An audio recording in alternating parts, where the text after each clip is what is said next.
जो कोड आपको दिख रहा है इसमें थोड़ा सा प्रॉब्लम है। अब वो प्रॉब्लम कुछ इस तरह से है, मतलब जो आउटपुट हम इससे लेना चाहते हैं वो उसी तरह हमें नहीं मिलता, थोड़ा चेंज मिलता है। अब उसको फिक्स कैसे करना है वो भी इसी वीडियो के अंदर देखेंगे। मतलब जब भी आपके पास इस तरह के एलिमेंट्स आ जाए, मतलब एक एलिमेंट के अंदर दूसरा एलिमेंट अंदर हो, नेस्टेड एलिमेंट यानी चाइल्ड एक यूज हो जाए, जैसे कि मेरे पास एक बटन है, उसके अंदर दूसरा एक बटन है और दोनों के ऊपर एलिमेंट इवेंट्स यूज हुए हो, दोनों के ऊपर इवेंट्स यूज हुए हो, ये एक इवेंट ये दूसरा इवेंट, और फिर उसके अंदर दो हैंडल फंक्शन है, जैसे कि handle parent BTN, handle child BTN. ठीक है, ये दो फंक्शंस मैंने यूज कर दिए। अब इसका आउटपुट देखते हैं, काफी सिंपल है।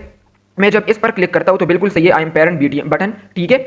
और फिर जब मैं इस पर क्लिक करता हूं तो आई एम चाइल्ड बटन के साथ आई एम पेरेंट बटन आता है। अब ये क्यों आता है, इसी प्रॉब्लम को सॉल्व करेंगे। हम चाहते हैं कि आई एम चाइल्ड बटन सिर्फ आए।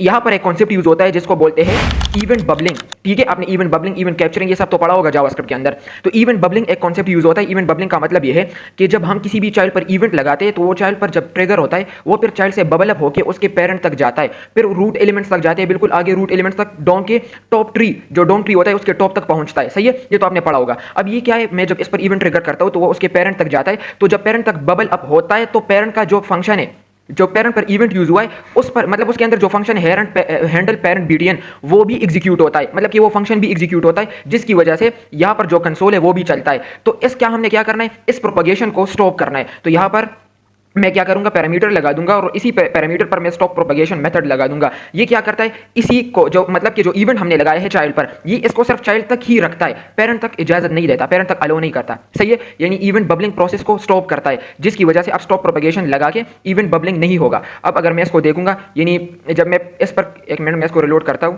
जब मैं पेरेंट बटन पर क्लिक करता हूं तो आई एम पेरेंट बटन, जब मैं चाइल्ड बटन पर क्लिक करता हूं आई एम चाइल्ड बटन। देखो सही आ गया, अब वो काम नहीं हो रहा।